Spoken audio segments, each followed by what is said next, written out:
here's 8 families that thought that their family member died peacefully and normally, and they didn't.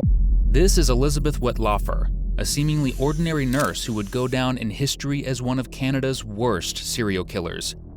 But when the detectives realized what her motive for taking 8 lives of her patients was, the case would take a twist nobody was ready for. Because part of me had started to believe that it was God was the purpose in my life. Afterwards, I would hear like a laughter in my chest. Elizabeth lived an average life. She started working as a nurse in 2007 in Crescent Care, a care home for the elderly, and hung out with family and friends after work. However, not all was as it seemed. Below this ordinary routine was a life filled with substance and abuse. Elizabeth was addicted. Coupled with the fact that she was a nurse, this state of constant drug use meant that she did not have a care in the world for her patients because of her inebriated state. In just 7 years, she was let go from Crescent Care for administering the wrong medicine to a patient, after which she jumped from job to job, using her highs and states of euphoria to nearly kill several patients, all the while writing poems about her urges to murder. But whether these were her only victims, or if the list was much longer, would only become known in 2016, when she admitted herself to the Center for Addiction and Mental Health, and opened up about the real number of people who fell victim to her crazy tendencies. Immediately, Toronto police were contacted, and an interview was set up with Elizabeth, bringing to light one of the strangest interactions ever recorded. I'm sorry, I'm probably gonna pass gas with Julie. That's fine. But more so than being strange, this interview would be the sick confessions of a crazy mass murderer. The following interrogation has been analyzed by a professional forensic psychologist.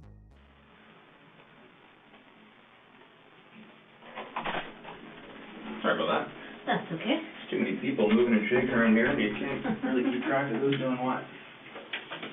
So yeah, like I said, I'm just going to go through for everything in this room is audio and video recorded first off. You okay with that? Oh, yes. Okay. So I just want to go through, like I said, a couple formalities, cover a few little things off, things that I have to do on my end that I need to do, and things that I just want to tell you and make sure that we're all on the same page before we get going. Okay. Okay. So first off, today is Wednesday, October the 5th, 2016, and on my phone right now, I'll just use that as a time reference. It's 5:14. Okay. So 17:14. We'll just use that as a start time of our conversation here today. Again, my name is Nathan Hergott with the Woodstock Police Service. I currently work in our crime unit. Okay. And we met a short time ago in downtown Toronto, correct? Yes. Right. Yeah. So we came to a facility where you've spent the last few weeks, from what I understand.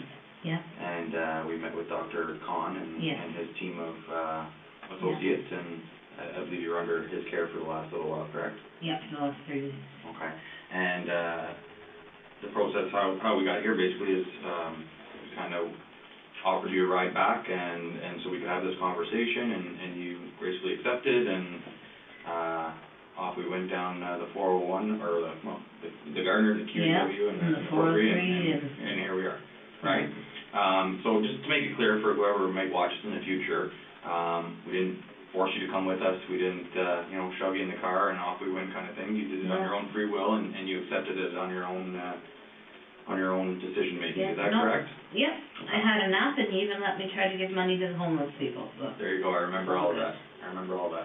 So I know I read you a few things before, as we were kind of just cruising down Spadina there. And I know you've been read this many times, but it's just things that we need to just reiterate and make sure that you're clear and comfortable with having this conversation today. Okay. Okay. Like I said, based on our investigation, there could be some pretty serious criminal charges that result of our investigation. Okay. Yeah. So having said that, if you wish to speak to a lawyer at any time, I don't want you to hesitate. We can make it happen whenever you like. So whether it's now, 5 minutes from now, an hour from now, or 3 days from now, whatever the case may be. We're not going to be asking questions for 3 days, are we? I hope not. No, I hope not. Okay. I'm just saying that any time that you want to speak to a lawyer, that you're kind of in our company, or whatever the case may be, you let us know, and we can make that accommodation for you. Does that make sense? Yeah. Okay, because in your position as a Canadian citizen, you're you're entitled to have free legal advice from a legal aid, Okay, duty counsel lawyer, a lawyer of your choice, whoever you like. okay. Make sense? Yep. Okay. And like I said, because there could be some criminal charges that the result of our investigation. Right. Okay. Also, and I know you've read this many times before, that you may be charged with many criminal offenses, and you don't have to say anything in answer to the charges that you face. But if you wish to do so, we're going to do that today. But whatever you do say could be used in courts. And I know we had that conversation in the car on the way back to Woodstock. Yeah. And I asked you to repeat it in your own words, and you kind of gave us a few of describing it in your own vocabulary. As you said something like, it's not Vegas. What happens in the car on the way back doesn't necessarily stay in the car, right? Yeah. So same thing in this room. Anything that you say and everything that we talk about should be used as evidence at court. Yep. Okay? Okay. So kind of, to put it easily, the same rules apply. Okay. Okay? And if you've spoken to any other police officers, I know that you've dealt with the Toronto police officers. Yeah. There was a couple officers in the car on our trip back here. If anyone's persuaded you or tried to push you into making a statement, whatever they said, I don't want that to influence you in any way. Okay? No, what I'm about to say, I'm giving of my own free will. Okay. All right. And I appreciate that. And we'll get moving forward. For another few things, and I know that we said this in the car, you are not under arrest right now. Okay. Okay, I want to make that very clear to you. Okay. Okay, you're not under arrest. The door is unlocked. Okay, I'm not impeding your way to the door. If you want to leave at any time, if you want to stop talking to me at any time, you just let me know, and we'll just carry on from there. Okay. Okay, but you're not being held here against your will. We're not forcing you to speak to us. We just have some follow-up questions from the investigation that kind of got going while you were in Toronto. Yeah, being interviewed is hard because it takes so long. It does. So I'll do my best. Like I said, if I have to get up and pace around a bit or whatever. If you want to take a break at any time, you let us know. If you want to get up and pace around, I'll just kind of hang tight here, and we'll just keep conversing as long as you're comfortable. I'll go as long as I can. Okay. All right. Sounds good. And Beth, the reason why we're here today is because we've received some information back at the end of last week with regards to some information that was provided to the Toronto Police Service, which has led us into quite a bit of work, and leads us here today to speak to you with regards to kind of how this all started and follow up. But basically, I've watched your statement that you provided to Toronto. Okay. Okay. And we've been provided this document here. Does that look familiar to you? Yes. Okay. The psychiatrist noticed how important writing was for Elizabeth. It helped her align her thoughts and speak her mind. So during their evaluations, they made Elizabeth write her confessions down. She ended up giving them 4 papers worth of one of the most insane confessions ever. What I can see here, there's 4 pages of a handwritten document. Is that your handwriting? Yes, it is. Okay. And it just kind of goes through some people that you've encountered in your career from 2007 through to 2016 of August. Yeah. August of 2016. Okay. So that's kind of the focus of our investigation right now is the information that you've put on these 4 pieces of paper. Yes. Okay. But before we get into that, I just want to kind of get an idea of your career and where you've been in your career and kind of how you got into things. And registered nurse. I started from Huron Park Secondary School.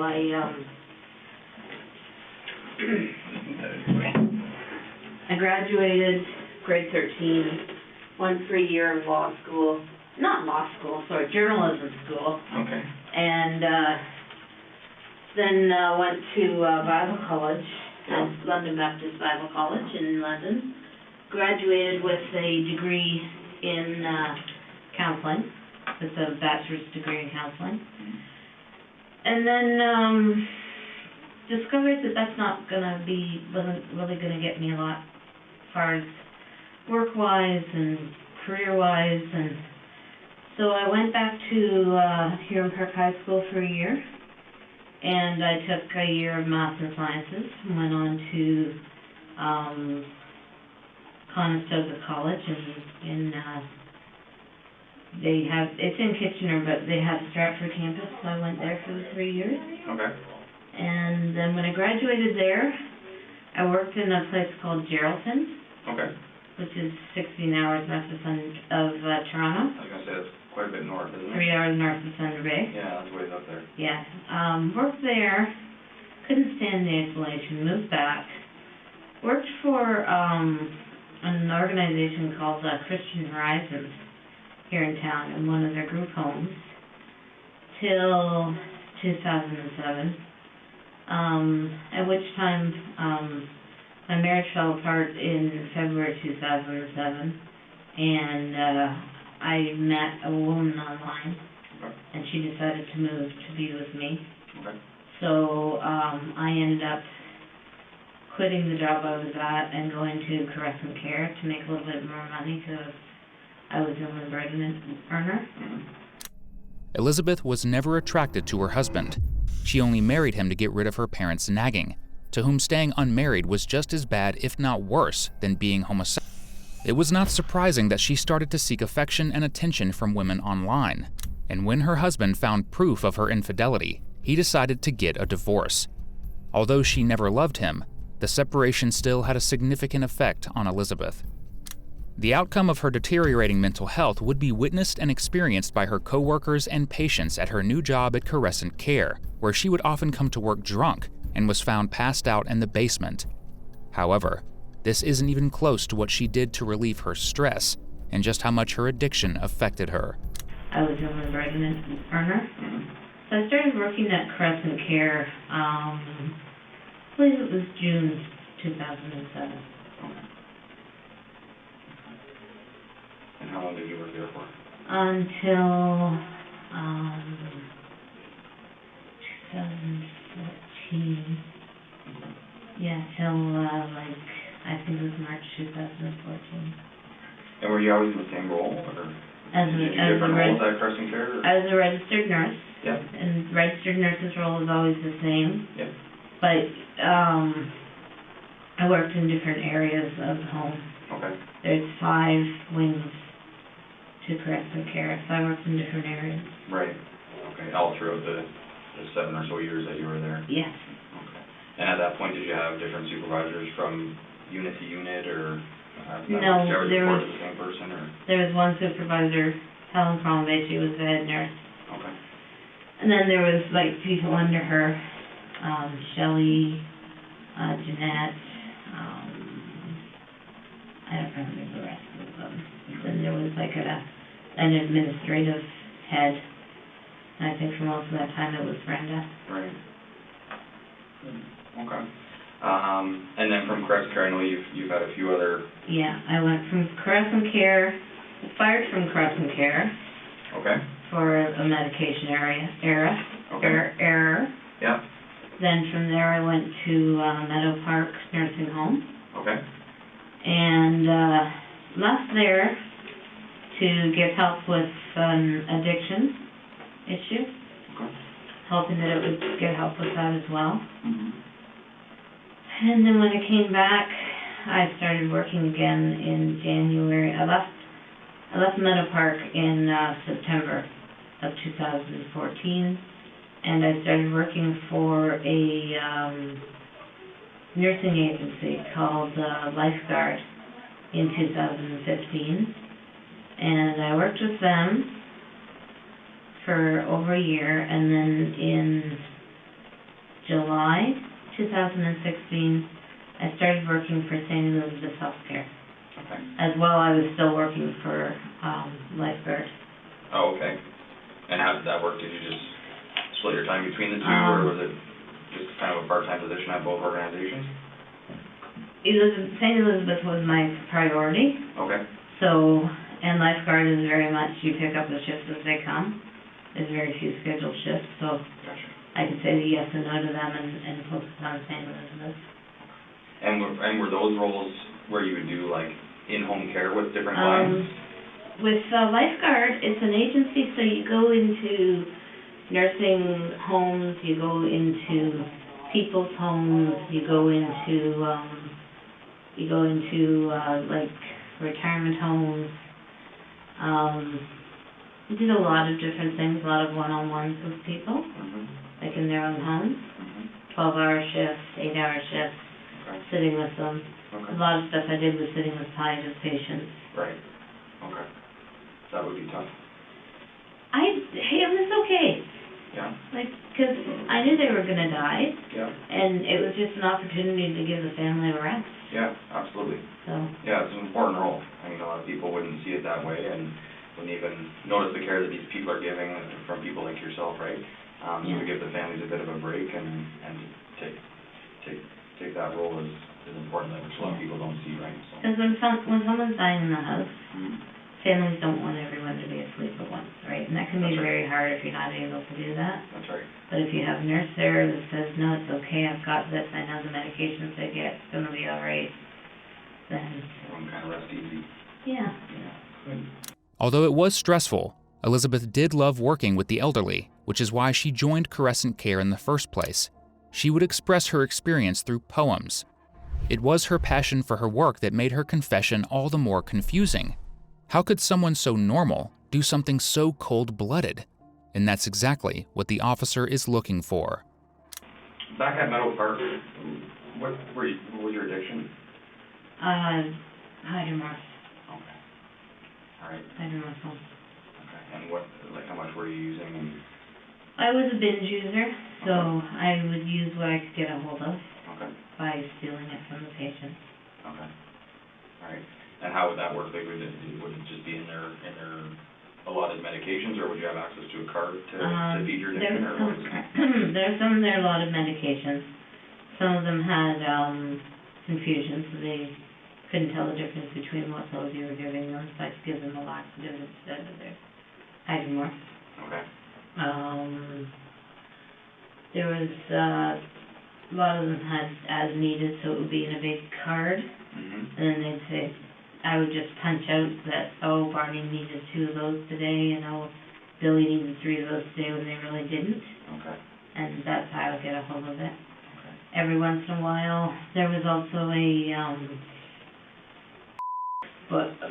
big holder, like a safe almost, that we would put the drugs in. Okay. Once, like if somebody died, and there were like 23 hydromorph left, we'd slide the whole card into the holder.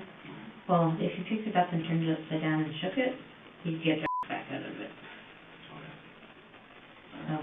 So you had your ways. Yes. Yeah. Okay.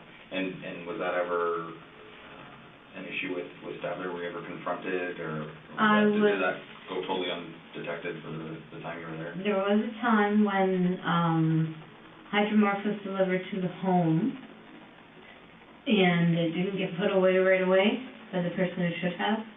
And so I took the hydromorph and put it in my bag and took it home, and it wasn't discovered for months. And so I just played dumb. When the police told me about it, I played dumb. Yeah. Her addiction did cost her several jobs as well. She was fired from one facility for stealing medication. In several others, she made medical mistakes while administering medicine which risked the lives of many patients, likely due to the fact that she was inebriated the majority of the time. Elizabeth would later say that she felt the best when she was high. Unfortunately, despite her best attempts, she barely remained sober for a year.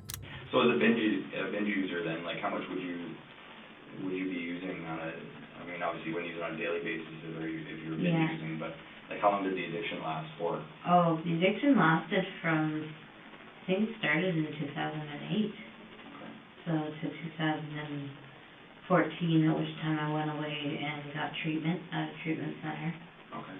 But then I started using again, probably January 2016, I started using again. Okay. And are you still using when you get your hands on them, or? No. I'm going to stop using alcohol as well. I have friends in AA, and I've got a very clear plan. If I'm able to be out and about, right. I have a very clear plan. And I also know if I'm not able to be out and about, that AA and Narcotics Anonymous do have some programs where they come into prison. Absolutely. So, that's my plan. Well, that's good that you have a plan. What do you think the reason is that you slipped into the addiction back in 08? Like, what do you think? Is it just the stresses of the job that you were facing, or dealing with your personal life as well? And just always feeling like I had to be the best possible person, and very, very stressful job, giving medications to 32 people, making sure treatments were done on 32 people, charting for 32 people, supervising 4 PSWs who sometimes didn't always get along, and sometimes didn't always get along with me. It's a hard job. Any nurse will say it's a hard job. I believe it 100%. And then they would add different things like, oh, you have to do this and that to say who's here, and counting the medications at the end of the shift, and it was a hard job. And I always was putting this pressure on myself to be a really good nurse and to do everything perfectly. And every once in a while, when I could get a hold of a hydromark or two and take it, then that pressure was gone. Right. The officer has successfully created a safe space with no judgment for Elizabeth. He reassures her he understands her in an attempt to make her trust him and explain more about why she did what she did. And it is working. Elizabeth claims she wants to be the best person possible, but considering how objectively wrong her decisions were, it is entirely out of sync with her. It shows a disconnect between how she sees herself and the reality of her actions. This could be a sign of a deeper psychological issue, such as a need for admiration and a lack of self-awareness. And the officer gives just the right amount of admiration and encouragement that make Elizabeth unravel all her secrets in detail. So as far as your latest position at St. Elizabeth, that was your last position as a RN, is that correct? Yes, it was. Okay. Yes. And you said you resigned from there? Yes. Okay. What brought you to that? That's where things get a little crazy. Okay. This is part that I haven't told the doctors. Okay. Because it seems so stupid now. Okay. When my ex and I broke up in 2007, I was already taking the medication for my borderline personality disorder. Okay. And I was so angry. And it was like a voice said inside me, I'll use you, don't worry about it. And the different times that I have caused people's deaths or caused them discomfort through the insulin, I believe it was the influence of that voice or whatever it was. It wasn't a voice in my head, it was a voice in here. And when I would do it, afterwards I would hear like a laughter in my chest. So, started working for St. Elizabeth, and I was doing well, but it was a lot of pressure, and the way that, that I've helped people to die has been through insulin. And after my 30-day evaluation, my supervisor came to me and said, I'm really sorry. We wanted you for Woodstock, but we have so many kids in schools in Ingersoll that need help with their insulin pumps that you're going to start working in Ingersoll. Okay. And I panicked. I didn't want to do that. Because I thought, what if? Those are kids. So I think it was about a week after that I quit. Elizabeth has admitted to causing death of patients with insulin overdose. The words she used imply she did it accidentally, but in reality, they were premeditated murders. Elizabeth would inject lethal doses into her victims to cause them a slow, painful death. The only reason she decided to stop was she couldn't bring herself to do the same with kids. And for some reason, Elizabeth seems to think she had done something admirable for drawing the line at children by confessing, as if the lives of her victims were not worth more just because they were elderly. But confessing wasn't even her first choice. It was to run, which was somehow funny to her. Packed my stuff in the car, and I drove 2 days into Quebec, thinking I would just start a runaway sort of thing. And then I thought, no, that's just stupid. So I came back, and I was going to tell my parents what was going on, but they had visitors from Scotland. So I didn't tell them, I just, spent 2 weeks pretending to go to work Okay. while the visitors in Right. Scotland were here. Right. It's funny, but it's not funny. And then, once they left, I decided I didn't want to nurse anymore. I didn't want to hurt anybody anymore. So I also quit my other job. And then I decided, whatever Friday that was, that, like, I did a lot of looking into how I could get help, because I realized I needed help with whatever this was. Right. Because part of me had started to believe that it was the devil, and part of me thought it might be God with a purpose through my life. And I know the doctor asked me those questions, but I didn't answer them because I was so ashamed. But I just, I didn't want this to keep going on, so I quit both jobs. Looked into where I could get help. Dr. Fernando is my psychiatrist, and he's not a very nice man. So I went on an online support group and was talking to people on there, and they were saying, get some help. So then I started researching some psych boards and stuff, and I saw CAMH, and they are the only mental health facility in Ontario that has an emergency department. Okay. So I made a decision, and I went there one Friday morning. I took the train, and off I went. And before I went, I told 3 people what was going on. My friend from AA, and my friend, I told them what was going on. They said, yes, go and get help. And my friend drove me to the train station. And when you say you told them what was going on, did you get into details of why you were I going to seek help, or? I told them that I had been killing people using an insulin overdose. And they all said, yes, you better go get help. So off I went. Okay. Just like in this interview, it is likely when confiding to her friends, Elizabeth worded her sentences as if it were an accident. But one of her friends began getting suspicious and contacted the authorities. Unfortunately, many of those she confessed to either thought she was lying or it was just another case of a nurse feeling guilt. They could have never expected that Elizabeth was killing her victims by giving them doses of over 70 to 140 units of insulin. Anything over 26 can cause an overdose and send a patient into hypoglycemic shock, resulting in a painful, slow death. To make matters worse, most of her victims were elderly suffering from dementia, Alzheimer's, and even cancer. So did you disclose the same thing to all those 3 people? That I had been giving insulin overdoses. I didn't say why, because at that point I felt so stupid. Yeah. It just felt so stupid. And Beth, to be honest with you, I admire the way that you're conducting yourself and telling us and having this conversation with me. I thank you for that.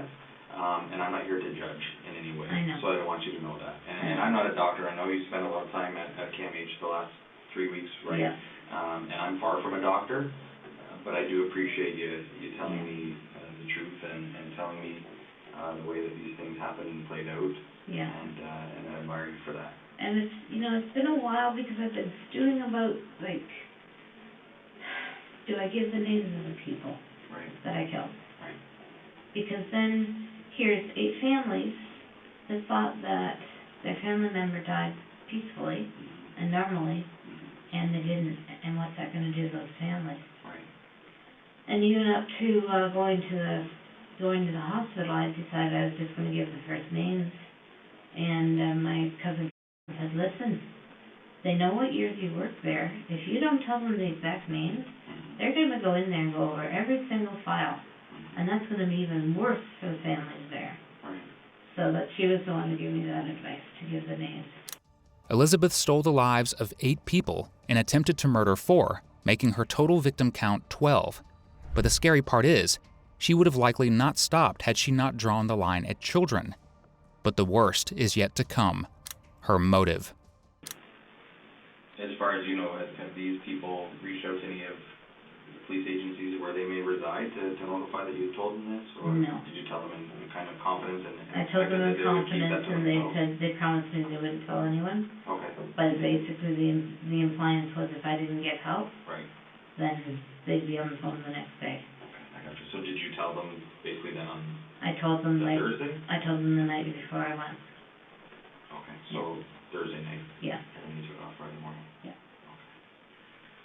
Okay. But that's basically what they said was, you know, if you haven't gotten help Friday, then we're calling the police. We love you, but we're calling the police. Well, they just probably felt that they had a obligation, right? Yeah, yeah, Whether it be a moral obligation or however they saw it, right? yeah. What medications are you on right now? I'm taking, fluvoxamine. It's called Luvox, 200 milligrams. It's, anti-obsessional and an antidepressant. Okay. I'm taking 300 milligrams of Seroquel, which is, an antipsychotic. And they upped that when I was at KNH, Okay. which has really helped clear my thinking. Has it? Good. And then I'm taking a couple of blood pressure medications, and then I've got some loxapine for when I get really agitated. Okay. And when we left the hospital, you had taken, I believe, some Ativan, is that right? I took 2 milligrams of Ativan when we left the hospital, Right. which was, you guys noted the time, 1:30 or something like About that. right. Yeah, exactly. And I've had nothing since. Okay. And I know that the doctor, Dr. Khan provided with a prescription that. Yeah, and he also gave me 2 loxapines. Yeah. And was very strict. I am not to take them till all the interviews are over, because they will start to interfere with my thinking. Okay. And then let me see the interview. Yeah, exactly. And you feel that you have a clear, sound mind right now? Yes, I do. Conversing with me in this room? Yeah. Okay. Yes, I do. And everything that you're telling me is the truth and the best that you can remember? Yes, yeah. I can appreciate where you're coming from as far as the work that you went through. Obviously, I've never been a nurse, and I've never worked in the profession that you did, but I could imagine how overwhelming it is. Yeah. Having a lot of responsibility, maybe not having the support of the administration or your supervisors, you know, just kind of go out and get it done, right? Yeah. And that could be, I could see how that would be stressful, and I could see how that would drive you maybe into your addiction and to other things. But I want to just go over this document, if that's okay with you. Yeah. Okay, would you be willing to do that with me? Yeah, yeah. Okay, and you do your thing. Sorry. No, don't be sorry. Absolutely not. This is pretty, excuse me, major. I've only ever had parking tickets. I've never been arrested for anything. Well, like I said, you're not under arrest Oh, right I now, know. but it is a very significant investigation, you're right. I understand. Okay. And like I said before, Beth, I do appreciate you speaking with us, and I can imagine that, does it feel like a weight off your shoulders? Yes. Yes, You've been it does. carrying a burden for quite some time. And I've tried to get help a couple of times. Yeah. Well, sometimes it takes a few attempts to finally commit to it, right? Yeah, I had a pastor that I told, and he prayed over me and told me I'd be fine. And that was God's grace, and then... When was that? That was, Halloween 2013. Okay. Yeah. And you kind of divulged to what had happened to you to that point in your life with Yes. involving these people? Yeah. Okay. And where was that? That was here in town. Was it? Do you want his name? If you want to tell me, it's up to you. The pastor was later interviewed by the police, and he claimed he and his wife had thought Elizabeth was lying, as she had a habit of making false confessions. And there really were no red flags with Elizabeth, except her addiction, which she was actively working against. It is no surprise no one took her seriously despite her confessions. The officer decides to dissect her written confession and go through the victims one by one. A photocopy of this document, Yes, right? that's right. And you went through and you read it out. Yes. Okay. And then following that, they started with the first name on the list, and they wanted to just try and get a little bit more detail of Yes. of the involvement in each circumstance, in Okay. each death, right? Okay. That's what I'd like to do today, and just get some more detail. Okay. Okay? So, It's a long list. it is, It is, but I think that you and I think we can get through it together. Yeah, I'm sure we can. As long as you're patient with me. I've got all the time in the world. I'm not going anywhere. Because I'm physically comfortable. It's a nice chair, but... Yeah. Well, anytime you need to get up and wander around, like I said, if you want to take a break and have me leave and just kind of stretch your legs and whatever the case may be, you go ahead. Okay. Okay, if you have to use the washroom at any time, just let me know. All right. Okay, because like I said, I'm here as long as we need to be.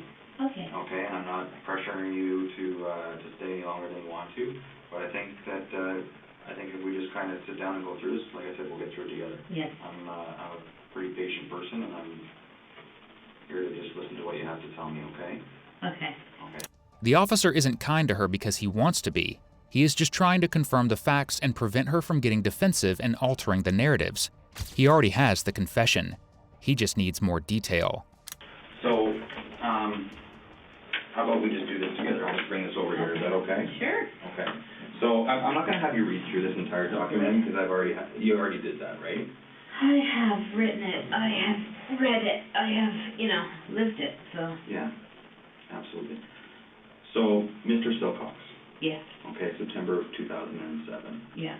Okay. He's the first one that died as a result of what I did. Okay. And before you get into that, you have signed kind of page numbers, all that kind of stuff on each of these documents. So we'll just go in order of how you've written it, okay? And I know that the detectives in Toronto kind of had this in their possession and just kind of got you to recall some things. Yeah. I'm just going to keep it here because, you've already written this out. So what's on here is, we already know that. I just have some follow-up questions just with regards to each circumstance. So Mr. Silcox, it says here you were working a double shift from 3 till 7, right? 3 p.m. to 7 a.m. Right. Okay. And this was at Crescent Care? Yes. Okay, in Woodstock? Yes. Okay. And tell me about your knowledge of James and your daily interactions during a shift with him. I didn't see him every time. He wasn't always my patient. I just knew from what people had said that he would grab the nurse's breasts and buttocks, and he would say horribly inappropriate things about his wife, that now he was there, he was going to fuck all of she was going to fuck all of Woodstock, and just would say inappropriate things. And he did touch me inappropriately once. And where was that? On my breast. On your breast, okay. And were you alone in the room at that point? Yes. Okay. Did he have a roommate at all? Did James have a roommate? He must have. He wasn't in a single room. So he was either in a double room or a quadruple room. Okay. Would you remember any other residents that would be roomed with him at that time? Or? No. No? Okay. No. That's okay. What portion of the home was James in at this point? He was in there's an east wing, south wing, north wing. He was in the north wing, about halfway down, and he was either in a double bed or a quadruple bed. Okay. All right. And the diagnosis of his health at the time you were caring for him, do you remember? He was post-hip surgery and he had dementia. Do you remember how old he was approximately? No, I don't. I'm going to say 80s. In his 80s? Yeah. Okay. And, sorry, he was not a diabetic? Not a diabetic. And, sorry, you said he had dementia? Yes. Okay, which you've also noted here as well, right? Yes. Okay. So tell me about the night, was this the first person that you did this to? That I tried. Well, there were other people that I'd done it to who didn't die. Prior to James? Prior to James. Okay, and are they documented on here? He's the first one who died. Right. Back here? But there's some other... People who didn't die. Right, so I can't read that first name. Clotilde Adriana. Okay, so that was, they're both September 2007, but that was before James? Yeah. Okay. Clotilde Adriano was the very first victim of Elizabeth. In June of 2007, Elizabeth was made Clotilde's charge. Elizabeth had no personal feelings of malice against her. She did it only to let out her stress. But Elizabeth claims there was a divine reason why she chose to kill her victims. Fortunately, Clotilde was saved by other nurses who noticed symptoms of hypoglycemic shock. Her next victim was Clotilde's sister-in-law, Albina de Medeiros, who also fortunately survived despite Elizabeth's multiple attempts. It was in August of 2007 that Elizabeth finally achieved her goal of murdering 84-year-old James Silcox, and her motive was unique. So, was this your first attempt at overdosing these people on insulin? Yes, Padilla was. Just Clotilda. And I didn't really want her to die. I don't know, I was just angry and, had this sense inside me that she might be a person that God wanted back with him. And is that feeling you're referring to that you had in your stomach Yes. at times? Yes. Okay, is that the point, and I hate to get off topic here, but the point where you had these feelings in your stomach and almost that laughter after it happened, Yeah. is that the part that you didn't tell Dr. Khan? Yeah. Okay, I just wanted to be clear on that. I told him about the laughter in my stomach, but not the feeling that this might be the person that God wants. Okay. Because I just sounded so stupid. It's your feelings, right? Mhm. I honestly felt like God wanted to use me. And Dr. Khan kept asking me, do you think God chose me for a special purpose? I kept saying no, because that did not sound like a special purpose, you know? Yeah. So, but yeah, I just had a sense after my marriage broke up that God was going to use me for something. And then after a while I started to really wonder after some of the murders, if it was God or if it was the devil fooling me. Mm-hmm. Did you feel like you were doing the right thing for these people? No. I felt like I was doing what I was supposed to do, but it wasn't what was right for them. So James, then, it was in the evening that this one took place, right? Yeah. It says here at about 9:30. Yeah. Run me through. About portion of 9:30, I gave him a dose of 50 milligrams of insulin. He's not diabetic. So I used a borrowed insulin pen, borrowed insulin, and gave him an insulin shot. And at 3:30, the PSW, throughout the night he was yelling out, I love you, and I'm sorry. And not to me, but just you could hear him calling out in his room, and that's what he was calling out. Mm-hmm. And then at 3:30, the PSWs came to me and said that he was gone. So I did what we're supposed to do. I went and listened to his heart and chest, called the doctor, called the family because that's what they wanted. Family came in to sit with him for a while. Doctor came in and said that his cause of death was from an embolism due to his post-hip. He'd had hip surgery. Doctor ruled it embolism due to post-hip surgery. Who do you think he was talking to when he was yelling out, I love you? I thought it might be his family. Okay. I really did. And when they came in and talked to me, they wanted to know if he'd said anything. Right. So I told them that I was so ashamed. Yeah. So ashamed.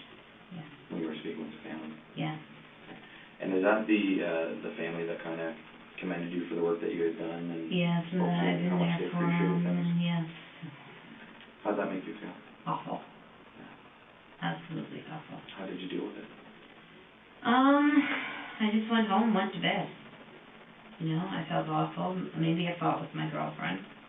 Did some exercising, you know. Yeah. Played some games on the computer and just tried to forget about it. Did you have a problem sleeping that night at all, or anything like that, or did you? Well, I was working nights, so I was, It would have been during the day then? I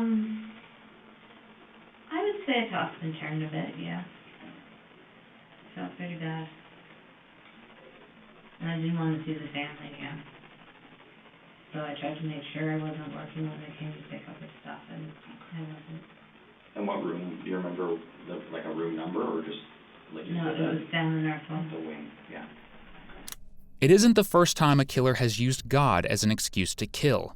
Serial killers often like to separate themselves from their crimes by placing the accountability of murder on another entity, such as saying it was the devil or monster who committed murder. In Elizabeth's case, she places the blame on God. She didn't want to do it, but God asked her, so she did it. These actions indicate a lack of empathy and impulse control, consistent with her history of borderline personality disorder and psychosis. This statement underscores her diminished capacity for rational thought and impulse regulation.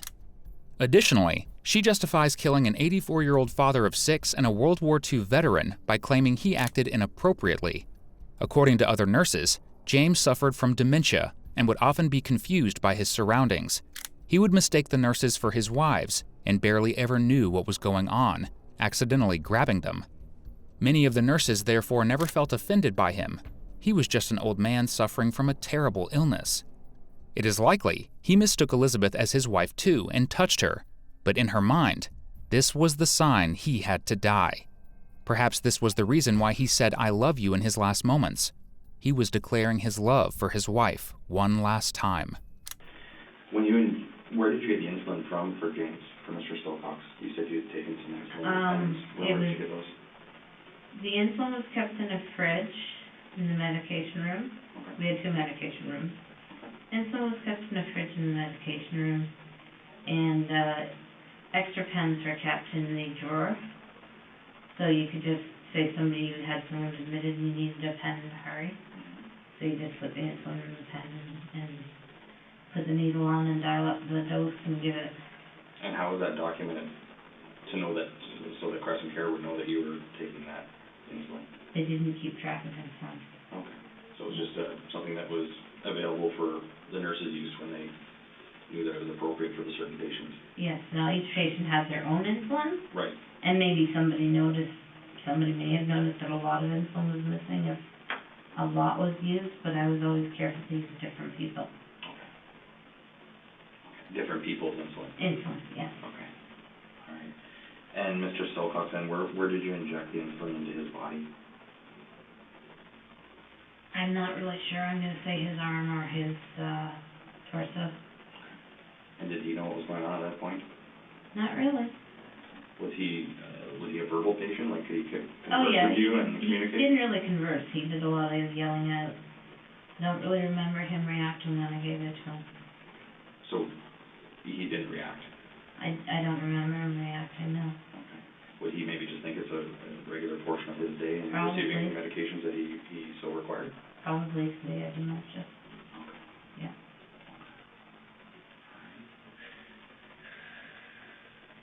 Is there anything else you can remember about Mr. Silcox? His wife and daughter loved him a lot. Mm-hmm.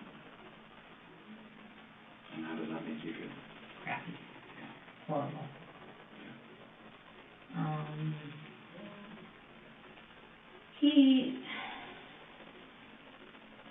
Like I said, he could be a bit of a handful, but, he ate and drank normally, he took his pills when you told him to, so nothing else I can really remember about him. But this is, 9 years ago, so. It's a while ago. Yeah. How long after, when did you break up with your husband? I broke up with him. Was it August 2007? Oh, no. I broke up with him in, end of January, beginning of February 2007. Okay, so it was quite some time until September until you actually... Yeah. All right, I guess. By that time, I was in a new relationship with a woman. Okay. Who was that? Her name was Maureen.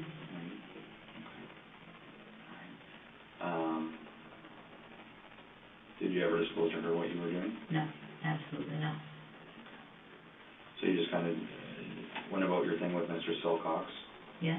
Went home that day, did your kind of some exercising, computer games, went to sleep. Did you work again that next day? I don't remember. Don't remember. Do you remember who you would have been working with on that occasion? No. No? No, I don't. I'm sorry. Okay. Are you okay? Yeah. You want to get up and stretch? I just do a lot of fidgeting. Okay, that's okay. Hey, you're not bothering me. I just want to make sure that you're comfortable. Yeah, I'm okay. Okay. I'm sorry, I'm probably gonna pass gas with him tonight. That's fine. Don't worry about it.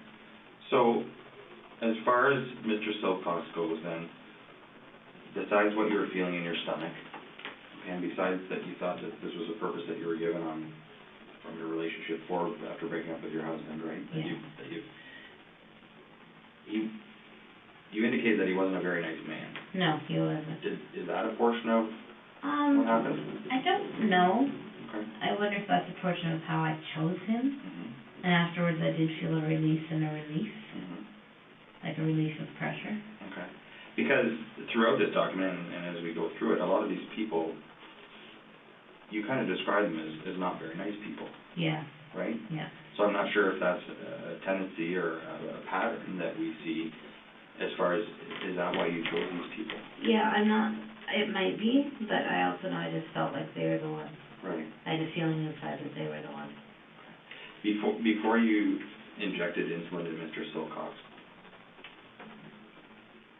was it a spur of the moment thing? Had you thought about it when you reported for duty at 3 o'clock in the afternoon? I started thinking about it about 6 at night, I think. Okay.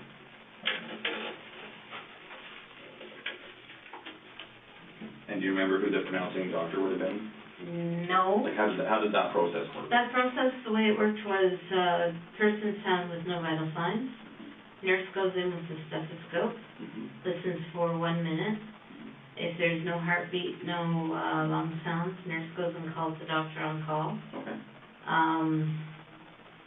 There was also a sheet that we had to fill out if we thought it was a coroner's case. In this case, I don't believe we thought it was. And then family is called. And the doctor may wait to come in and pronounce in the morning. Okay. Family can come in and visit the body at any time. Okay. So then the PSWs would get the body ready. Okay. So prior to the doctor announcing in the morning, the family could come in and Yeah. spend time? Yeah, so the PSWs would just clean them up, put on, put in clean breeches and Right. clean up the bed and stuff. Right. So you said Mr. Silcox, you said we didn't think it was a coroner's case. Whose decision would have that been? I guess I'm using the royal we. Okay, gotcha. Okay. So would that be just a decision that you were trusted to make? No, there's a form Okay. on the computer, and you go down through it, and if you tick off anything that says yes, you notify the coroner. Okay. All right.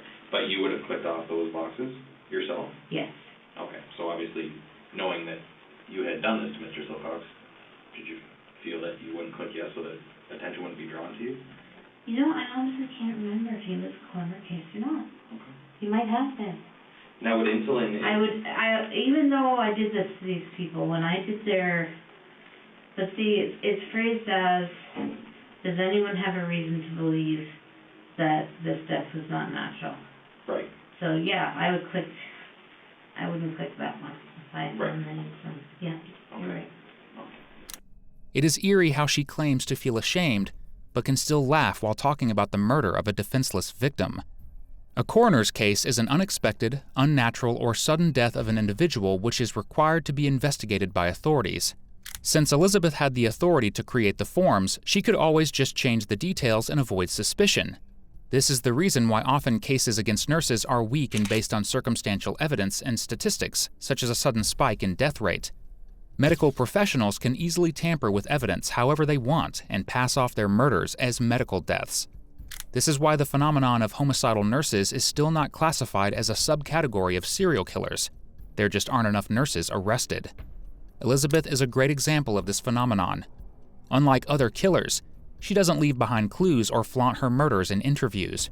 She isn't even clever like most. She's simply a kind and unsuspecting nurse who cares for her patients very much. Her normal and gentle image was the most perfect disguise she had unknowingly placed upon herself. Okay. Anything else you can think about from Mr. Silcox? No. Okay. Maurice. How did you pronounce Maurice's last name? Granat. Is it Granat? Okay. So tell me a little bit about Maurice. This says that this occurred in September or October of 2007.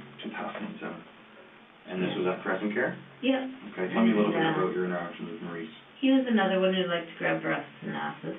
Okay. He was sometimes a patient of mine. See, at that time, I didn't have a set floor that I worked on. I worked on all the different floors as a nurse, kind of filling in. Okay. So,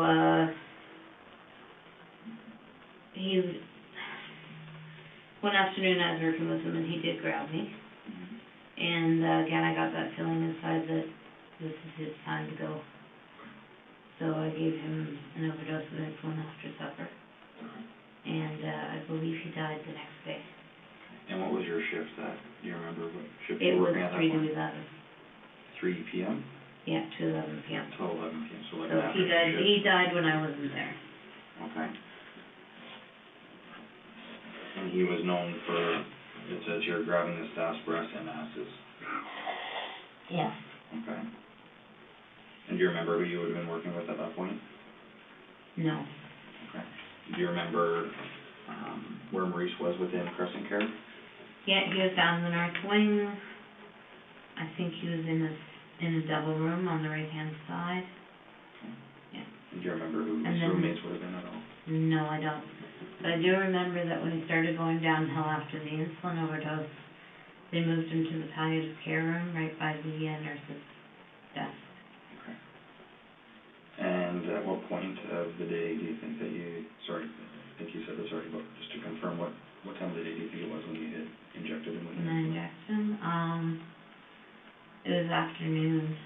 I think it was 4:30, 5:30. Okay. All right. And what was his reaction to receiving the insulin? Again, it was just kind of like, oh, okay. I said, the doctor wants you to have a vitamin shot. That's what I usually say. And was he able to communicate? Was he verbal? He was verbal. Could converse? Not totally, but he could say some things, yeah. Okay. All right. And did he question his vitamin shot at all? No. And he passed away the next day? Yeah. Okay. So, being that you weren't there when he had passed away, you wouldn't have been the one checking the boxes. That's right. So, do you know, by chance, what nurse would have been responsible for Mr. Burnett? No, I don't. No? No. Okay. Did you ever have any concerns that he didn't pass away while you were working and that, you know, suspicion may arise? No, I didn't. Well, yes, I did a little bit. I always wondered if they'd find the site where I gave the shot and something, you know, there'd be an investigation. I always wondered that. Right. But other than that, no. And even though it passed through your mind, did you just continued on about your duties? Yeah. Okay. And do you remember what part of the body he would have been injected in? Maybe the leg. Because at that point he didn't have a lot of body fat, so Maurice didn't? he didn't know. And when you get a subcutaneous injection, it goes in to the body fat, so. Okay. And you documented that he was a cancer patient? Yes. Okay. Do you remember what type of cancer he had? I think it was prostate. Prostate? Prostate, yes. Okay. And what did the outcome hold for his future as far as the cancer in his body? He was dying. Was he? How old do you think Maurice was? 75, 76. Alright. And sorry, he was in a double room? Yeah, I believe it was a double room, yes. Okay. Do you remember who you had been working with that day? No. Same supervisor or the charge or the head nurse? No. Sorry, That's okay. It's so far. It's a long time ago. Yeah. I mean, obviously it's a significant event in your life, but it's a long time ago. Yeah. So I'm not concerned that you can't remember every question that I ask you. If you can do the best that you can, that's all I can ask for. Okay. Okay. Anything else you can remember about Maurice at all? Not really, no. No. Okay. Do you know if he There were was a people who coroner's loved case? him. There were people who loved him, that's what I remember. I don't know if he was a coroner's case. Who loved Maurice? Who did you know that would come visit him? He had friends that would come and visit him, that were like family to him. A man and a woman, that's all I remember. And how did it make you feel when Maurice passed away? Not good. And what happened from there? I wasn't there when he passed away. I didn't work that day. Do you remember if you worked the next day? I might have. I know when I found out that he died, I looked to see how long it took, and I read the notes and stuff to see what it got. Okay. And just getting a point out to fetch it with. Yeah, no problem. Whatever you need. So after you found out he had passed, you kind of read through the documents, and Yeah. do you remember seeing anything that kind of said, oh, you know, No. this isn't a good thing for me, or? No. Okay. So And even if I had, I couldn't have altered them. you could have, or Could not. Okay. Maurice Granite was Elizabeth's second victim. She killed him in her attempt to serve some form of justice for his inappropriate behavior. But much like James, Maurice was also not often in the right state of mind. He was a cancer patient in his 70s, fighting for his life, and would always be confused. According to nurses, he never knew what was going on, which led to the accidental inappropriate touching. But Elizabeth didn't see it that way. It angered her, so she decided to release all her pent-up emotions due to her unstable life by killing Maurice. After Maurice, she would try to kill Wayne Hedges, as she found him annoying and a handful, but luckily he survived. Her next target was Michael Priddle, who she felt pity for as he was suffering from Huntington's disease. She decided it was better for him to die, and therefore injected him with 90 units of insulin. Fortunately, he survived too. But her next victim, Helen Matheson, would not be so lucky. The next person on your list is Helen Matheson. Yeah. Okay. So you go from September or October to 07. Yeah. And then Helen was 2011. Yeah. What happened between those years? I think you'll see that Was there some attempts? In 08 and 09? Yeah. Okay. Okay. And we'll get to those. Yeah. Okay. Helen, I don't remember a lot about. She was very quiet, very determined. Just seemed to be waiting to die. Mm-hmm. Again, I had that feeling that, this is the one. Mm-hmm. And I made a bit of a fuss about her that night because she was very lucid. Mm-hmm. And we talked about how much she liked blueberry pie and ice cream. Okay. So on my break, I went to Walmart. I got a small blueberry pie and some ice cream and brought it to her, and she ate 3 or 4 bites. Nice. And then that night I overdosed her. Because, like I said, I had that feeling that it was her time to go, and What do you mean by that? Do you think she was towards the end of her life at that I point? know that she was the person to go next. And that was in your mind, in your stomach? Where was that feeling? In my chest In your area. chest. And after I did it, I got that laughter. Okay. When would you feel that laughter? Would you feel it right after you injected it, or once the person passed away? Both. Yeah. Both. Okay. And Helen was, you state here that she wasn't a diabetic? No. Okay. Just out of curiosity, how much insulin would it take to kill someone See, I that don't wasn't a know. diabetic, or I don't know. you don't know that? No. So it was kind of hit and miss. You didn't know that as a nurse, that this amount, or? No, there is no set amount. Okay. And I'm just, I just Yeah. simply just don't know that No, answer. there is so no that's set fine. amount. Okay. All right, so different people would react differently to different amounts, is that fair to say? Yes. Okay. Yeah. And would it obviously make a difference if they were diabetic or not a diabetic? Yeah. I believe she died the next day. And it said, I don't know here, the doctor declared her to be palliative, and she died 2 days later. 2 days later. Okay. And do you remember how much insulin that you had given Helen? 60? I don't know. And where would you have gotten that from? From the same supplies I Same. always get it. Okay. Do you remember where Helen was in Crescent Care? Yes, she was on the south wing, and probably about 4 doors down from the nurse's station, in a double room on the right-hand side. If you were facing the end, she was on the right-hand side.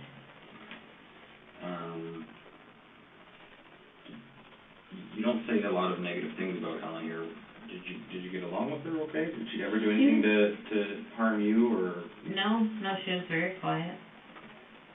It was just, I got that feeling that she's next, it's her time to go. And her health at that point, what was her diagnosis? She was, I couldn't tell you her diagnosis, just that she didn't get out of bed a lot, and she had to be fed her food and fed her pills. So she was near her end of life. How old do you think Helen was when this happened? I'd say about 85 or 86. And do you remember what doctor were you there when she passed away 2 days later? I don't think so. You don't think so? So you wouldn't be which doctor pronounced her, you wouldn't No. be too sure? Once I gave the insulin overdose, unless I was there for the shift I died, I just kind of laid low and didn't, have anything to do with them. So if you issued an insulin injection to somebody, Helen, for instance, do you remember where Helen was injected? Probably her arm. Okay. So, do you remember if she had a reaction at all? A reaction? Did you know if she confronted you in what you were doing at all? Was she able to? She might have said, ow. Was she used to getting insulin or needles? I don't know if she was. All right. But she wasn't combative or she didn't confront you and ask you what you were doing? No. Okay. All right. And you said once you gave them their insulin,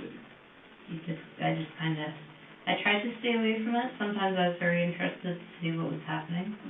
I would just try to stay away from it. Okay.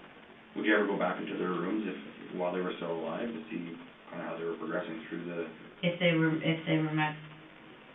my charge, yes, I had to. Okay. Even though you had attempted to take their lives. Yeah. Okay. And you would what kind of symptoms would they show? Is it different for everyone? Or? Well, usually they'd get very diaphoretic, red. They could lose consciousness. They'd shake. Some people, one person had a seizure. I think it was just one person. 2 people stroked right out.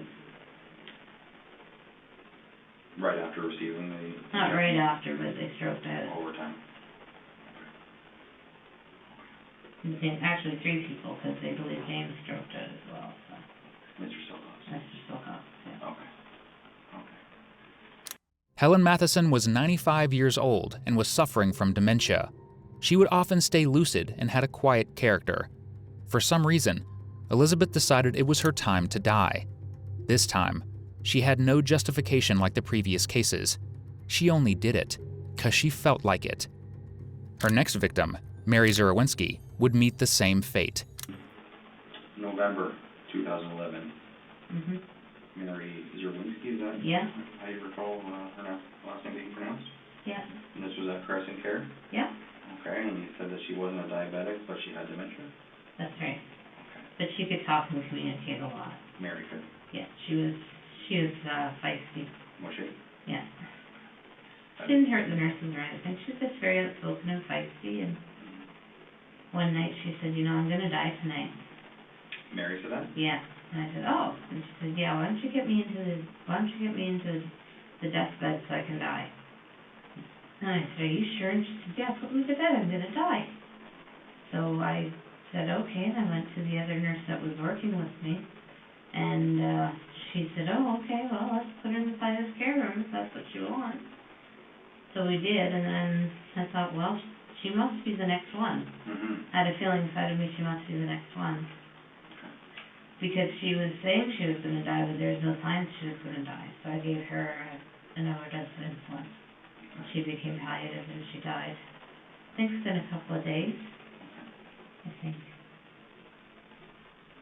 Yeah, it said she's died the next afternoon is what you've made a note about here, but,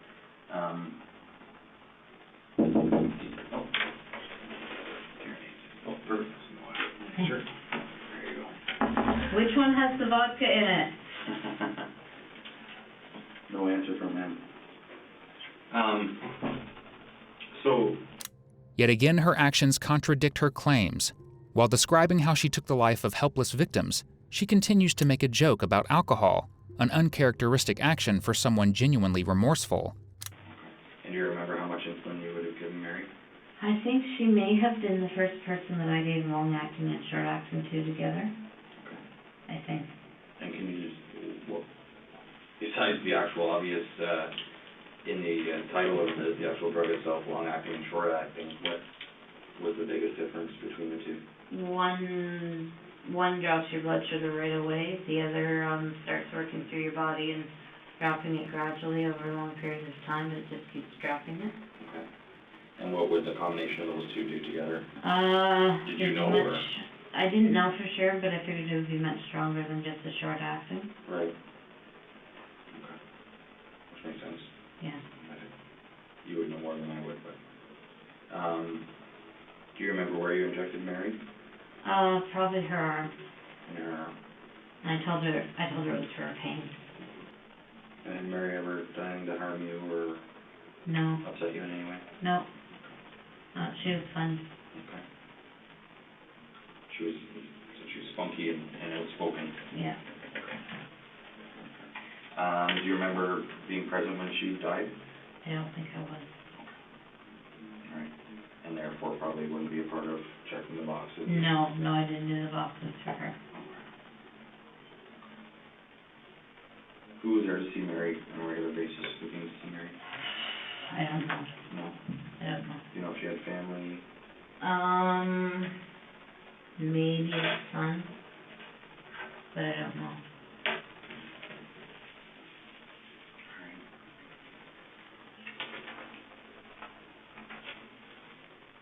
And Mary being, we'll refer to her as your fourth victim. Yes. The fourth person that, that you were successful in insulin injections. How did your emotions start to feel as it kept continuing? I kept having a lot of guilt. A lot of guilt. Mary, well, as you'll see, after Mary was Gladys, and after Gladys there was a period of 2 years where I didn't do it. 3 years where I didn't do it. What was going on in your life at that point? I was trying very, very hard to get close to God, to make sure that this wasn't Him, and to just live my life, read the Bible, go to church, and not do that, because I didn't want to do it anymore. So I tried very hard. I'm still using a little bit. The hydromorphs? Yeah. And alcohol? Yeah. What was your drink of choice? Rye. Yeah. So I shouldn't say it like that, but I make it sound like it's, yeah, rye. Would you? Rye and Bailey's. Yeah. Yeah, pop a rye and pop down some water. Yeah. Yeah, rye and water. Okay. And typically, how much would you drink in a week? In a week, probably about 8 or 9. Yeah. Yeah. Like shots of rye or? Drinks. I don't know. Okay. On the shot. Okay. If you're gonna go by shots, I know if there's no drinks, so like 3 times 9, 27. So like you'd be drinking triples? Yeah. How would that make you feel in combination with the hydromorphs? And I never did it with the hydromorphs. no? It was either one or the other? It was either one or the other. Okay. The booze is more just for when I didn't have the hydromorphs. And if I was going out, but I didn't go out with people. I always went out mostly by myself and just, I took scratch and win tickets and took booze, and Yeah. I would drink and do my scratch win. Yeah. Okay. Her fifth victim was 87-year-old Gladys Millard, who was diagnosed with dementia. So Gladys, so this takes us to November of 2011 at Crescent Care. It says here Gladys was a type 2 diabetic and had dementia. Severe dementia. Did she? Yeah. How old do you think Gladys was? 92. 92. Okay. And where was Gladys within Crescent Care? East wing, 3 doors down from the main desk, in a double room. Okay. Do you remember her roommates at all? No. No. Okay. And obviously these are repetitive questions, and you might remember some of the roommates throughout as we go along here, so that's why I just keep asking the same questions. Tell me a little bit about Gladys. What was she like when you cared for her? Well, when I first started caring for her, she was walking and talking, and she had quite the spirit. She once punched a man. Oh. Because she overheard the nurses telling one of the gentlemen, "No, you can't push your wife around, you have to come with us." And she turned around and she said, "You can't treat a woman like that." Boom! And hit the man. And hit the man. So then we're all in a state of trying to keep them from fighting with each other and trying to keep them from hurting us. Right. Yeah, she was very spunky. But she went downhill fast. Did she? Eventually, she had dementia, didn't take her pills well, didn't eat well, very stubborn woman. And as always, one evening I just got that red surging feeling that she was going to be the one. And gave her insulin overdose. Did you ever get that feeling outside of work? No, never. No? Did you ever get that feeling going to work, knowing that something was going to happen that shift? No, it always happened at work. So, if I were to use the phrase spur of the moment, would it be something that you would just have that feeling come on, or? Yeah, I guess you would could it say it build was up? spur of the moment, but it would, It usually started happening, focused on one patient, and then I would feel that red surging, which is what made me think it was God. Which I am so embarrassed. Like I said, I'm not here to judge you, right? I know. Right? I know. You said, you explained that it was difficult towards the end, giving her pills. Do you remember what you were working with, the shift when you injected Gladys? I believe I was either working nights or days. Okay. Because I know it was close to the end of my shift. Okay. But I did it, and the person who came on next shift, I think it was nights. So the person who came on next shift checked her all over and called the doctor and had her made palliatives and started her on a pain regimen. And do you remember how much insulin you gave her? No, I don't. Do you remember if it was long or short or a mix? I probably, at that point, I think I was giving everybody a mix. Okay, so once Mary was the first person you said that you gave the long and the short acting to, and then following that it was everyone from there forward. Okay. And that was again at Crescent Care. Yeah. Was that insulin taken from the same location as you always would? Yes. Okay. Was there cameras in the bedrooms? No. No. Nothing at all? No. Okay. So you could access whatever you like and. Well, not whatever you like, but yeah. But the insulin, because you said they didn't even keep track of it. The insulin, the insulin, you could get Valium, you could get, like, injectable Valium. It was fairly easy to take meds from there.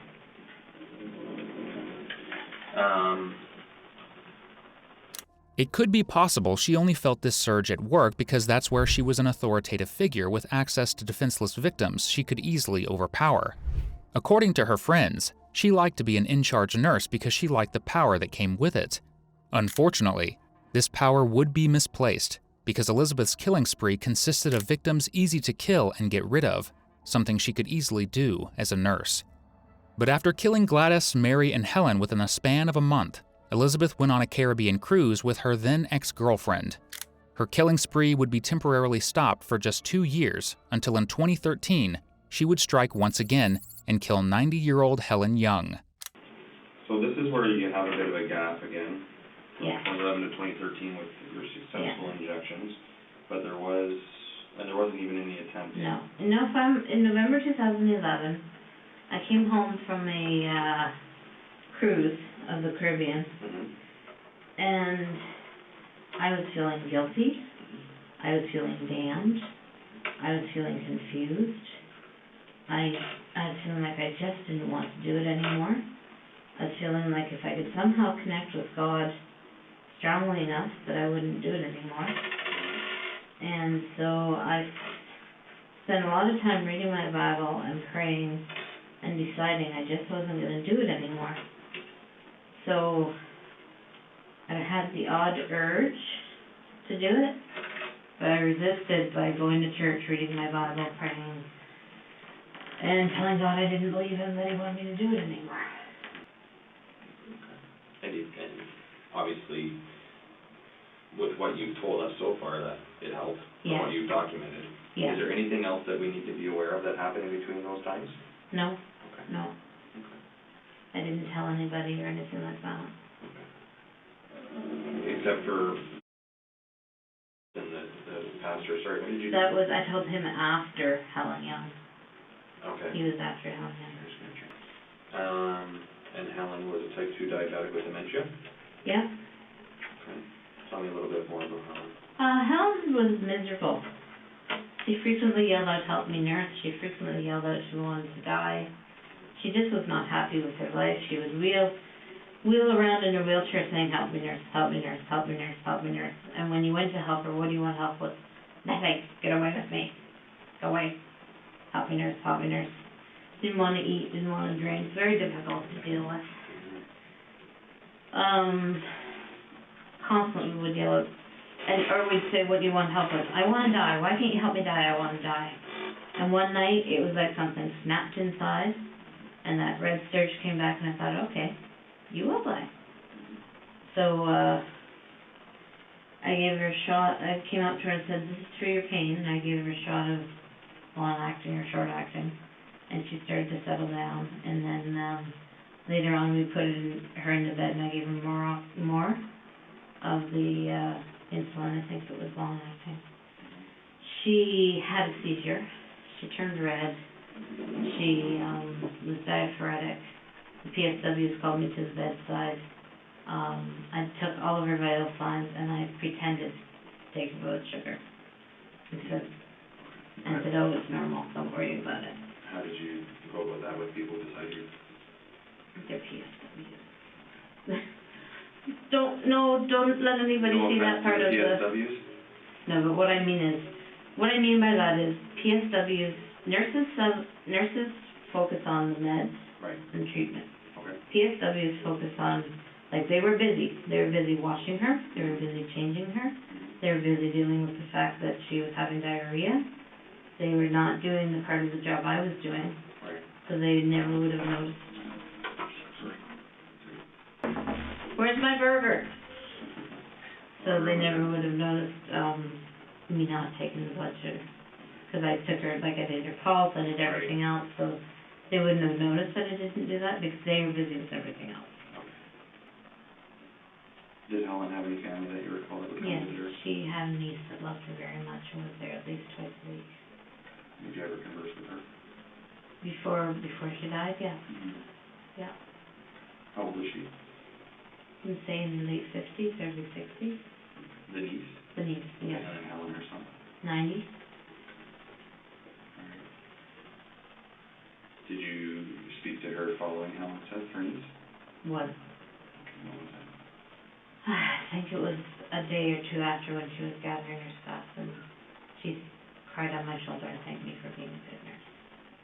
And again, the feelings that you had at that point? Oh, guilt, shame, anger, like I had betrayed her. And not that I was betrayed, but betrayal. That I betrayed her. And did you display any emotion at that point to her? I just, gave her a hug back and said I was so sorry. But at that point in time, I was getting very confused about was this God and was it not. And when you resumed doing this, did you have any, besides the religious feelings that you were having, did you have any other personal feelings in your mind as far as knowing the difference between right and wrong again? Yes, I knew the difference between right and wrong. But I thought this was something that God or whoever wanted me to do it. I was starting at that point to doubt that it was God. Okay. When you resumed doing it? Yeah. Okay. This is where Elizabeth's anger management issues start to become deadly. Her anger issues were one of the reasons why her girlfriend Sheila had decided to break up with her. According to Sheila, Elizabeth would get angry if things didn't go her way or if she didn't receive Sheila's attention 24/7. Her anger and lack of patience were also the reason why 97-year-old Maureen Pickering would lose her life. March of 2014, this is Maureen Pickering at Crescent Care. Yeah. Tell me about Maureen. Maureen was a handful. She would attack other patients. She would pull their hair. She would hit them. She would pinch them. Eventually, it was decided that she needed a one-on-one staff. So sometimes they would book an extra PSW to be with her. Sometimes someone would come from the outside to be with her. But when one wasn't available, it was the role of the church nurse. And that was nuts. Sorry. That's just absolutely nuts. So, she just got harder and harder to look after. And one night when I had to look after her, I got this idea. I thought, I'd started getting the feeling of that surge again. I thought, no, I don't want her to die. But if I could somehow give her enough of a dose to give her a coma or something to change her brain waves, maybe make her less mobile, hard to handle, hard to handle. Right. So, I overdosed her. Do you remember how much insulin that you gave to Mrs. Pickering? It was a lot. It was a lot. I'm gonna say 80 long-acting and 60 short-acting, something like that. It was a lot of insulin. Why so much to her? Wasn't sure if she would die or not, and I really wanted to make sure that their mind was changed a bit before she came after. So the insulin caused her A stroke. a stroke and then the reason to travel to the hospital. Yeah. Do you remember any reaction from her when you were injecting her?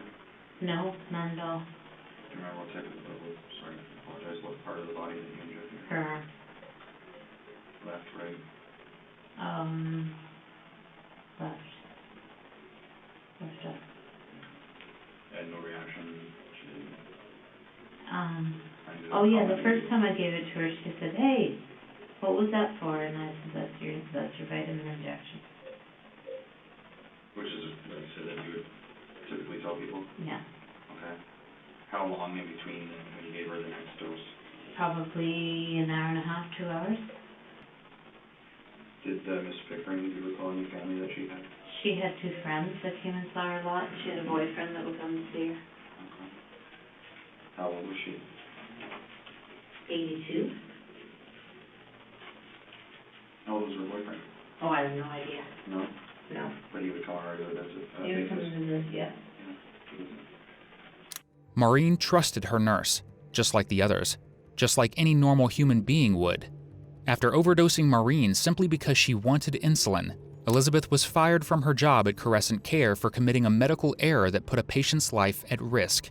Prior to this, she had received 4 warnings for giving the wrong medicine to patients and related errors. After being fired, she would be hired at Meadow Park, where she would inject her last victim to death, but not the last she would attempt to kill. What was the cause of your firing then? Sorry, there was a medication mix-up at Crescent? I had a few medication errors, and strangely enough, not on purpose, one of our residents was missing her long-acting insulin that she got at supper, Okay. and it was coming from pharmacy, but I wanted to make sure she got her insulin. So I took insulin from another person who I thought was the same insulin, but it was short-acting, and it gave her a seizure because she wasn't used to it. And she was okay. We helped her, and she was all right. But when they figured it out, I was fired because I had other medication errors as well. Medication errors be documented in a reference letter, or No. were you made aware of anything like that? That Meadow Park would be aware of the reason why you were let go I from told Crescent the person that hired me at Meadow Park, she told me she had found my resume somewhere, because I never applied to Meadow Park. Oh, really? But she had found my resume somewhere, and she called me because they needed a nurse. Oh, okay. So when we did our interview, her name was Heather, I forget her last name, she's not there anymore.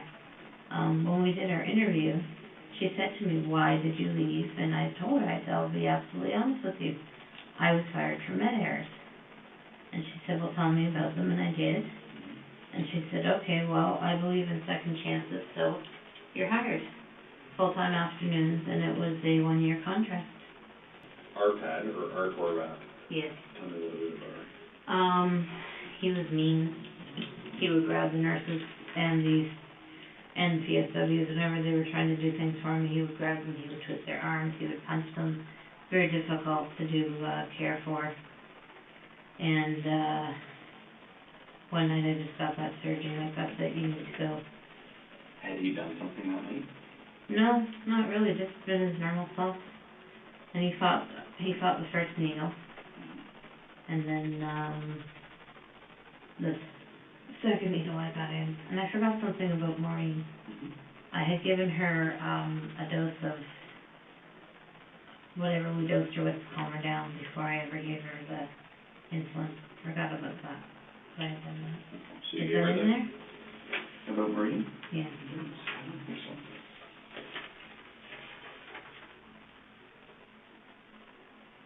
I had given her a sedative dose before I ever gave her the insulin. Oh, you said you gave her Haldol. Yeah. You didn't recall doing that? Yes, I did. And then the 2 insulin injections? Yeah. Did the Halidol calm her? Do you remember? No, it didn't. So Art, I gave a large amount of short-acting, a large amount of long-acting in between each other. And then when I left for the night, he was still okay. When I came back the next day and worked, they said that he had had a stroke, severe stroke, and gone to the hospital. And the nurse that I talked to who'd been on the night before, she said, "Do you know how low his blood sugar was?" And I said, "How low?" And she said, "Oh, like 1 point something." And then she said, "But you know what? I went home and I did some research, and sometimes having a bad stroke can make your blood sugar go low." Really? Yeah, that's what she said to me. That was odd too. Yeah, that was odd. But yeah, so he lived for a couple of days and then he passed. And his family was devastated, absolutely devastated. What was his health like at that point? Prior to injecting him? Other than dementia, he was fairly strong. He was in a wheelchair, but he was a good eater and he was strong. And how old was he? Arpad Horvath was 75 years old and diagnosed with dementia. And much like her other victims, he was confused about his surroundings and would not recognize where he was. Therefore, he would often get violent with the nurses, as he never trusted them. He had done the same with Elizabeth, but unlike other professionals, she didn't take the route of patience and ended Arpad's life. Her next victim, who would also be her second to last, was Sandra Towler, who Elizabeth would inject with insulin but failed to murder. This takes us to a different location in Telford Place in Paris. That's obviously Paris, Ontario, correct? yeah, Outside of Brantford, Woodstock area. 2016 winter. Okay, and that was Sandra? Yeah, and How old was Sandra? Sandra, I think she was in her 70s. Okay. And Telford Place, what was the breakup of the rooms there? Where was she located within Telford Place? She was down the wing, straight down from the nurse's desk, about 2 doors on the left. Okay. And she had 3 roommates. Okay. And she described her a little bit of personality and her health. Tall, not very well. She didn't walk anymore. She had a good sense of humor. She often said she didn't want to be there. And so one night I gave her an insulin overdose. But she survived because the nurse that came on next went to check on her to do something else and noticed that she was sweaty and took her blood sugar and saved her life. Okay. And how did these other people survive? It just didn't. Clotilda and Albina, they found them to have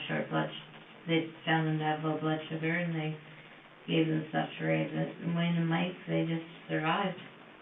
It was never found out. Was there anything to do with the gender, male or female, that this influenced the effect of it, or was it just, again, just depended on the makeup of their body and their health? And yeah, not that I know of if it has anything to do with gender. Her last victim was 68-year-old Beverly Bertram in her own private residence while working at St. Elizabeth. 2016 of August, which is not too long ago. You're employed with St. Elizabeth, it says here. Yeah, I was frustrated with my job. I had a huge workload, having to learn a lot of new things, just a lot of frustration. The weekend that this happened, I had all of the people that I had to look after. Most of them were in Ingersoll. I didn't know any of them. And on the Saturday I went in and I was doing my care. And this is really the only one that was pre-planned, because on the Saturday I went in and I was doing care on Beverly. I noticed that she had a PICC line, which is a line that takes medication straight to your heart, and that she was diabetic. And so the next day when I went in, I was really frustrated, and I could just really feel the surging and the laughing, and I gave her a huge amount. I gave her, I think it was 180, three doses of 60 through the PICC line. Did she question that at all? No, because I used one to rinse the PICC line, one to put into her antibiotics, and one to rinse the PICC line again. And she survived. She was fine the next day. Did you go see her the next day? No, but I was able to check it on my computer because she was seen every day by a nurse. Okay, so I could go into the tablet from work and see how she was. okay. And that was just a computer program used by St. Elizabeth? Yes, I see. Okay. on their own tablet. Okay. And these other people, where did you inject them? Their arms, All of them? all of them, yeah. Sandy was probably her leg, but she was a little bit more difficult. In August of 2016 then with Beverly, you don't remember Beverly's last name? No, I don't. And I don't even remember if her first name was Beverly. Oh, okay. She went to sleep fairly quickly and I left, but when I checked the next day to see how she was through the next nurse, there was no change. How old was she? She was 63, 64. And what was her diagnosis as far as her health? She was diabetic and she had large ulcers on her leg. And she also had a severe infection.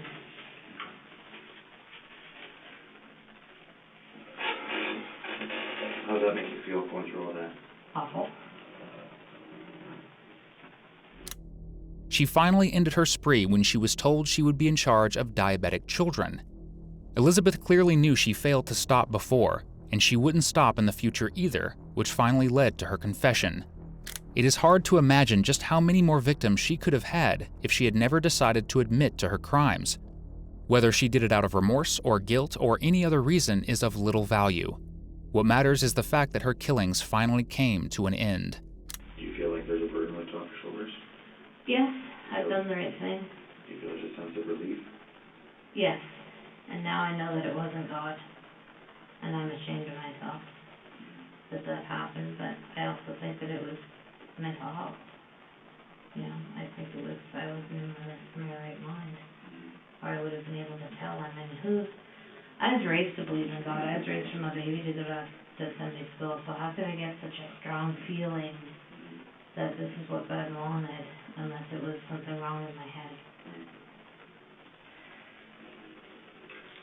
And I know we've talked about what you would say to the families and so on and so forth, but again, I feel terrible for the people that are going to find out in the days and weeks to come about what actually happened to their loved ones, right? I do. I feel horrible. If there was ever anything I could do so that nobody did this again, I'd do it.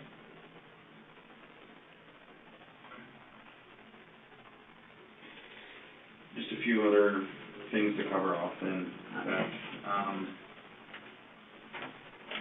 The things that some of these people would do to you, the hitting, the pinching, the grabbing of your breasts, would you ever report that? Yeah, but yeah, it was always reported and charged on. And that's documented on their charts? Yes. Okay. And was there any, there's obviously never, not obviously, but was there ever any charges or criminal matters that came of any of this at all? No. That's part of working in the nursing home. That's just what they do. Might even be your fault, dear. Yeah, you said that. Mrs. Conbeck. Yeah. Do you think that might have played a role in your actions? No. This document that you prepared, Beth, and I know that you had stated the reason why, I guess we call it the breaking point of why you stopped, Yeah. was the possibility that you were going to have to be dealing with kids, Yes, that's right. right? Yeah. Is there anyone else within your career path that isn't listed on these four documents, or these four pieces of paper, that you'd be responsible for their deaths? No, absolutely not. And if we were to tell you that we've come across some fairly significant or suspicious deaths at other nursing homes, Where it's in, right, what would you say to that? I'd say it wasn't me. So there's no one else involved No. that fell victim to your actions? No. What's your tattoo mean? Hopes and dreams? What does that mean to you? That I have hopes for the future and dreams of the future. Yeah. What are your hopes of the future now, after speaking to you over the last few hours? That somehow, some way I can help somebody. There's got to be somebody wherever I go, jail, penitentiary, There's gotta be somebody I can help. Maybe somebody who can't read. Maybe somebody who can't write. Maybe somebody who's done worse than me and feels like it'll never be forgiven. Maybe somebody who's done less than me and feels like it'll never be forgiven. There's gotta be something that can come from this. Maybe somebody can study me and come up with answers and new medications so this doesn't happen again. That's my hopes and dreams now. Is there anything worse than taking someone else's life? Yes. Child molestation. Absolutely. Did you feel that you might harm the children and yourself if you were to work with them?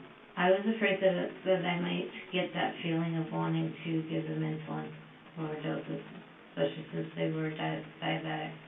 And I panicked. There was no way. I was absolutely not open to that. Okay, we're gonna wrap things up, but here's what's gonna happen. Okay. Okay, and part of this is gonna be up to you. What are your plans going forward from here? Going forward from here, I want to go home. Okay. I want to have a good night's sleep. Okay. I want to spend Thanksgiving weekend with my family. Okay. And I want to be available to the police at any time they need me. Okay. And if I have to come back for trial, I have to come back for trial. Okay. I have no plans of leaving. I can surrender my car if you want me to. Okay. Are your parents, are you close with your parents? Like, what type of Very relationship close. do you have with them? Very, very close. I have to tell them tonight what's happened. With mom and dad? Yes, they know that I've been in the hospital, but I just told them it was for treatment. But yeah, my plan tonight is to go and talk to them one-on-one, like face-to-face, and tell them. What do you think their reaction's gonna be? They're gonna be devastated. What do you think? I'm gonna plan on staying the night there, so they have access to me. Okay. What type of support do you think you're gonna get from them? Elizabeth might have spent her last moments of freedom with her family, but she can never give back the lives she stole from her victims. Even if they were on their deathbeds, it was never Elizabeth's decision when to end their lives. Even if their families could spend just one more day with them, it was not Elizabeth's right to take that away from them so brutally. She filled the last days of so many individuals with pain and misery. I just picture my dad. I'm just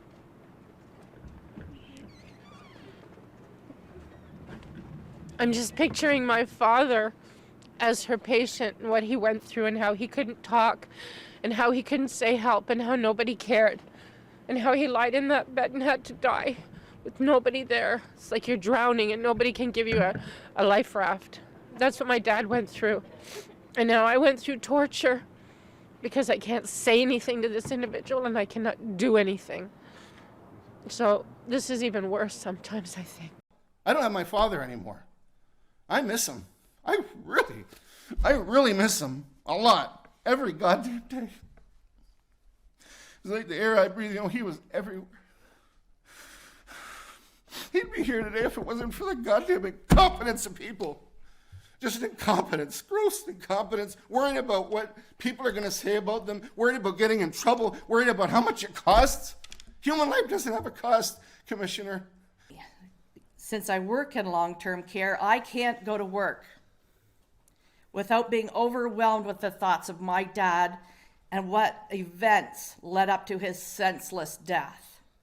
I grieve for my mother as well, for she passed away only days after hearing the details of her husband's death in a facility that she trusted, the love of her life with. They were married for over 60 years. Elizabeth pled guilty to 8 counts of first-degree murder, 4 counts of attempted murder, and 2 counts of aggravated assault, and waived off her right to a preliminary hearing. Therefore, there was no trial. In 2017, she was sentenced to 8 consecutive life sentences and the possibility of parole after 25 years. What do you think about Elizabeth's case? And where in the world were you watching from today? Let me know in the comments down below. If you enjoyed this interrogation breakdown, there's another video that I handpicked for you. This is truly one of the strangest cases I've ever seen.